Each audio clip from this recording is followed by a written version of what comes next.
Well, I know most of you are just sitting here because you're relaxing from all the walking around, but I appreciate you being here. My name's Mike Hewitt. I'm a general contractor, and I've been a general contractor for 25 years. And over that time, I've experienced a lot of unfairness in the bidding process and finding contractors. And so I approached the show guys last year, and the last show that we had was in March. I did this same presentation. So I want to talk to you about how important it is to choose the right contractor, and not only the right contractor, but the right contractor for you. Because the right contractor for you may not be the right contractor for somebody else. And so I want to talk about that. Just a little bit more about my experience. I've built 4 homes in the Salt Lake Parade of Homes, and 3 of them won Best of Show and People's Choice. I really enjoy what I'm doing. I'm a 5-star contractor on both House and also on, used to be Home Advisor, but now it's called Angie's Leads. And so I have a little experience. I kind of know what I'm talking about. And one of the most frustrating things for me when I started building was trying to break into it. Before that, I was a subcontractor. I did closet organizers, and I would have my customers cry on my shoulder all the time telling me how much they hate their builder. Have you ever had anybody tell you how much they hate their builder and what a terrible experience they've had? It happens all the time. It happens more often than the other. So when you're getting ready to do a project, you have some considerations, some things you have to figure out, right? By the way, these slides are more for me than for you. They help me figure out what I'm supposed to say next.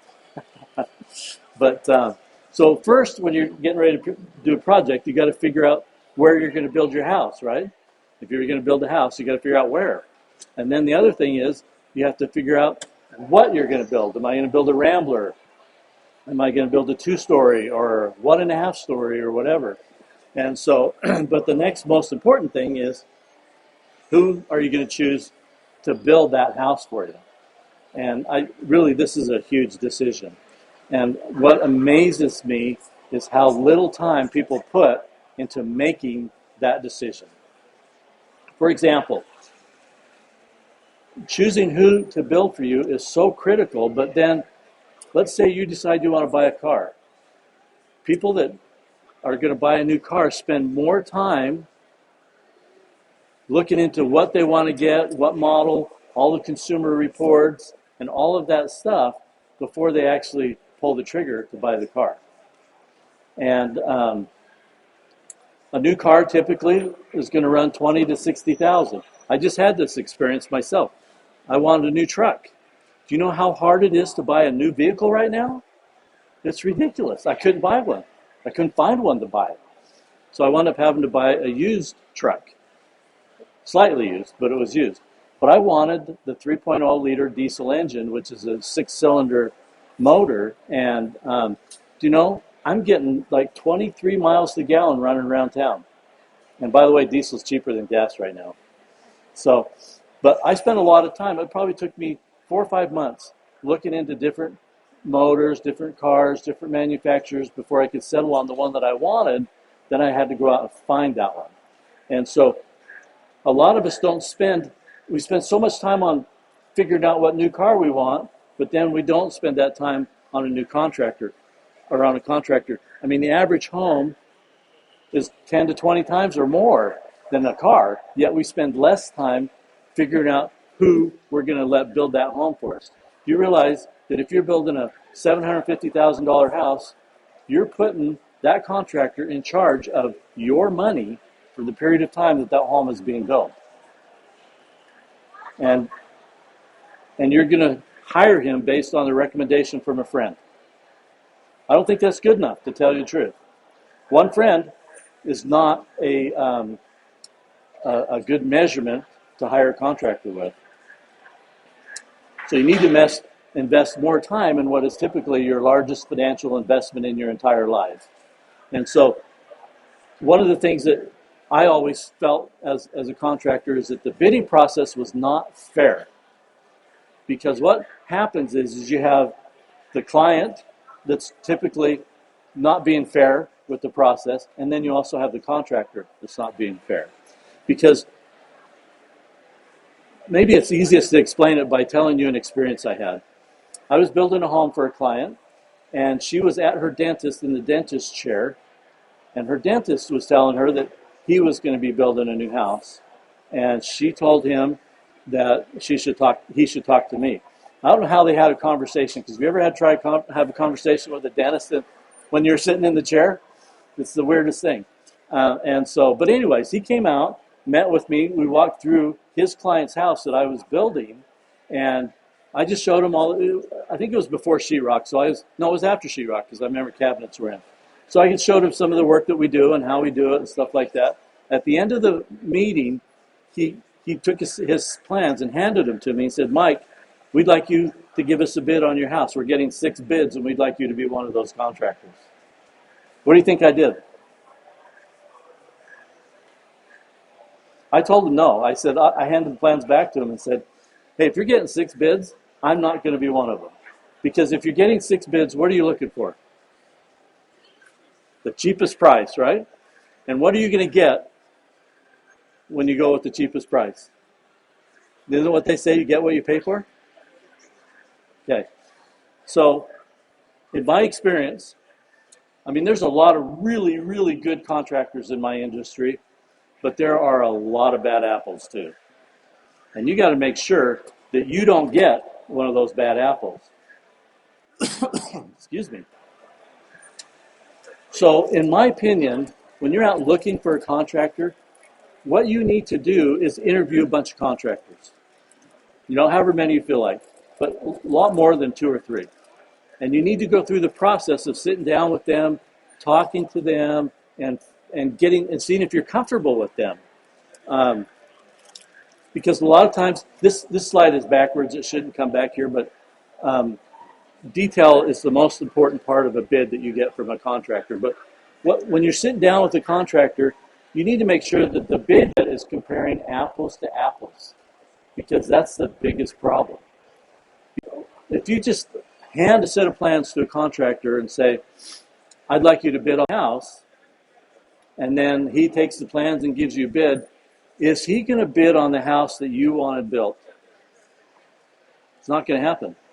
He's going to bid that house as inexpensively as he can, because he wants to be the low guy so he gets the job. And then he'll just sock it to you all the way through. When you hear people hate their contractor and why they don't like their contractor, the reason is because neither one of them laid the foundation for that relationship in the beginning of the relationship.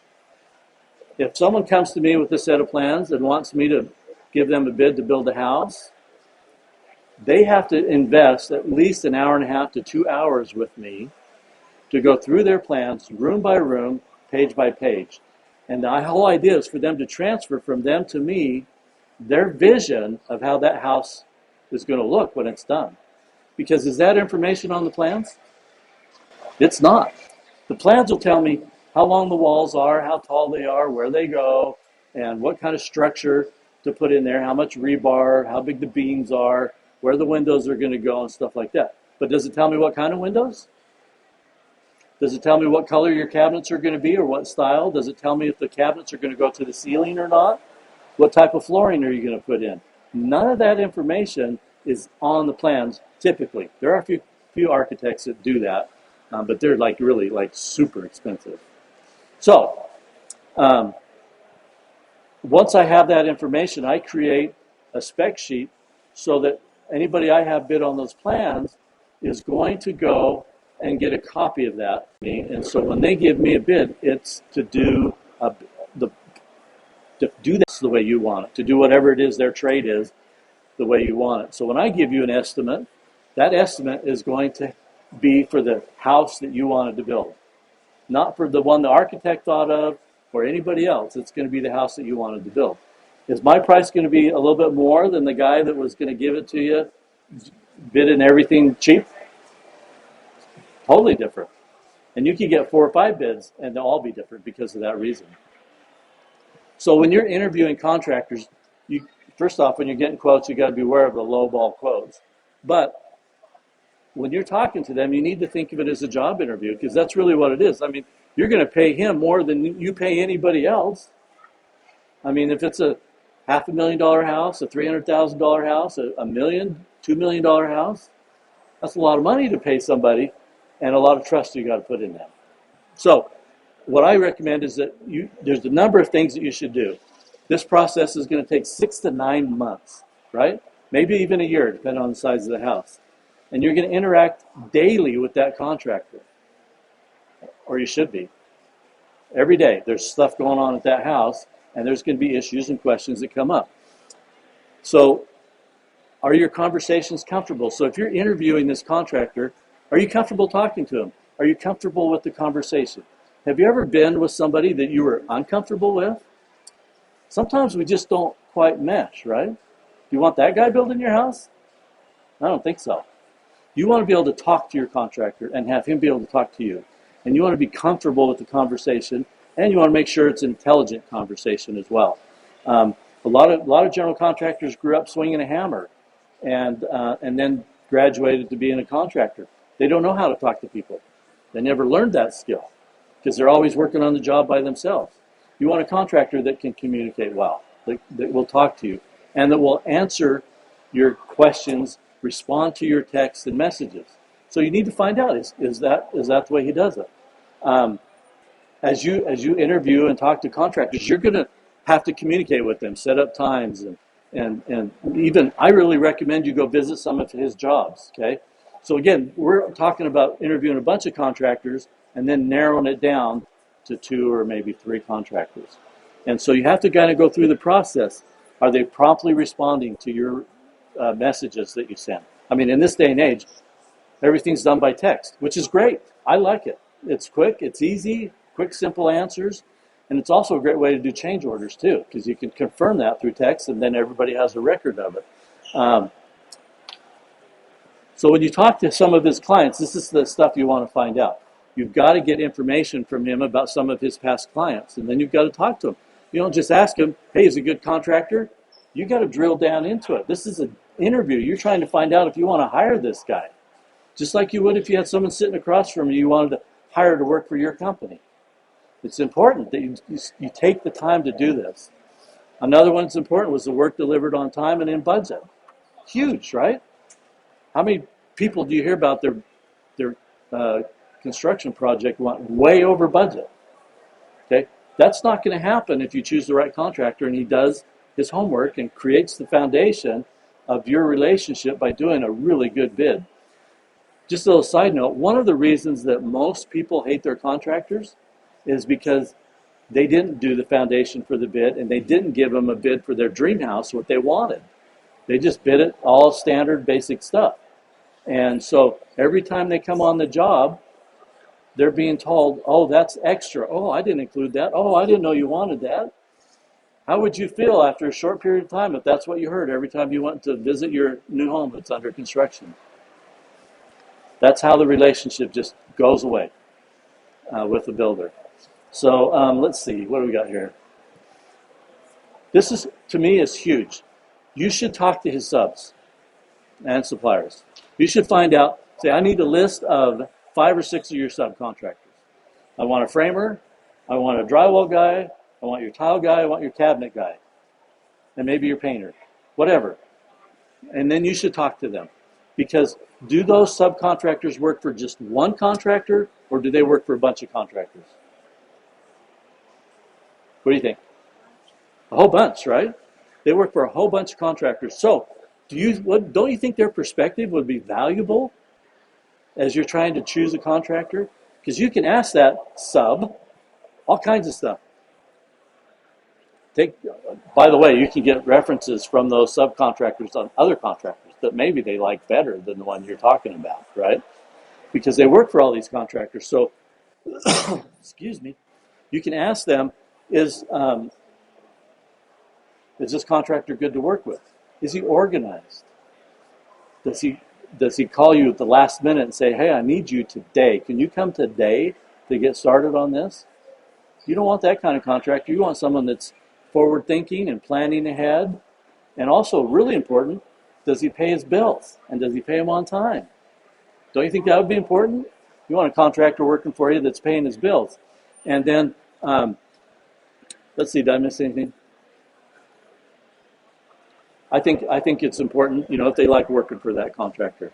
Do you like doing that work? I really have a good relationship with all my subs, and I enjoy that relationship, and I value that relationship, and they value me. And a lot of times, they'll push another contractor to come do my work because I pay them pretty quick too. I have one guy, my drywall guy, I'm just so grateful for him because he does smaller jobs and he just gets in and gets it done. There's never any problems. He always sends me his invoices on Sunday night, and right when I get them on my text, I turn around and Venmo him. He's got the money just that fast. And so if it's a question of whether to do my job or the other guy that takes 30 days to pay him, who's it gonna do first, right? So I think these subcontractors are extremely important to talk to and interview to find out what this contractor you're talking to is like in all aspects of his business. I also recommend you visit a couple of his job sites because there's a lot you can tell by a job site. Does the contractor stay on top of things? Is there junk and leftover stuff laying around everywhere? Is the job site messy? All that kind of stuff. And you can tell a lot by walking through a couple of the jobs. Are the joints tight? Like if it's framing, are they good joints? Or is everything kind of slapped together? There's a lot you can tell by walking through a job. Another one is insurance. A lot of people aren't really super aware of this, but the state of Utah requires that a general contractor have liability insurance. And then also that they have workers' compensation insurance if they have any employees.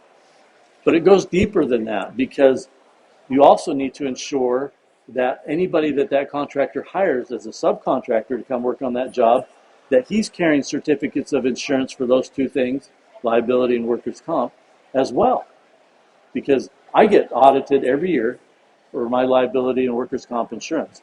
And anybody that I hired over the course of the year that did not have workers' comp or liability insurance, I have to pay a premium for whatever money I gave them over the course of the year. And so it's important that in your agreement with him that he commits to not only having his own insurance and giving you proof of it, you can even have yourself named as an additional insured on his liability insurance. And that would be something to do for a new house, for sure. And so it's important to do that. It's also important to check on his licensing and stuff like that. Google the company, see what comes up, and then you can go to the state's website. It's a DOPL, DOPL.utah.gov, and you can look up your contractor. Does he have a license? Is there any disciplinary action? See, like this is mine right here from last year's. No disciplinary actions or no disciplinary actions within the time frame established in the Utah Code. Excuse me. By the way, I haven't had any disciplinary actions. But you can look all that up. You look up his license number, everything, make sure it's active. On that note, I like telling stories. I had a lady call me about a few weeks ago, and they had hired a contractor, a quote-unquote contractor, to finish their basement. And they assumed that he was licensed, and they assumed that he was getting a permit. He said he'd get a permit. So they're about 2/3 of the way through their project, and they find out that, number one, he's not licensed. Number two, he didn't get a permit. It's already sheetrocked and painted. And number three, he won't answer or return their phone calls anymore. And so now they're trying to work with the city to get a permit, and they asked me to give them a bid to come in and finish it for them. And so I just submitted it the other day. We'll see what happens. The other thing I want to say is if you choose the right contractor, you will have a fun experience building your house. I had a guy built a parade home for her. He was a chiropractor. And we were all done, parade was over, and he told me that one of his friends came up to him and said, "Wasn't it stressful building a new house, especially a parade house? Aren't you just wore out and beat up?" Excuse me. I should have gotten a drink of water before I did this. Anyways, he said that this guy was just like totally figured that he had a really hard time, and he was all wore out, stressed out, and beat up from building this house. And my client told him, he says, "What are you talking about? We had a great time. We had fun. We enjoyed the process, and we loved it. It was a great experience." So how much more would you enjoy moving into that house, having had that kind of experience versus dealing with stress the whole way through? I mean, you almost get to the point where you don't even want to move in.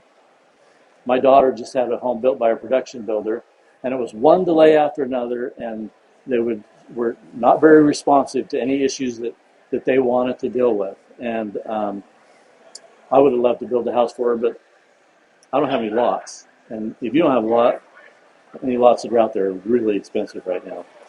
So make sure you have fun building your house. And that's part of that is by choosing the right contractor. You need to choose a contractor that you're comfortable with, that you can talk to, you can have conversations with, that you just not worried about when you see the phone ring and he's calling, or he's trying to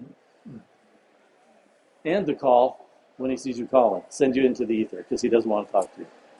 You don't want that. That's a terrible experience. So that's kind of the conclusion of my presentation. Does anybody have any questions? Any questions anybody want to ask? Okay.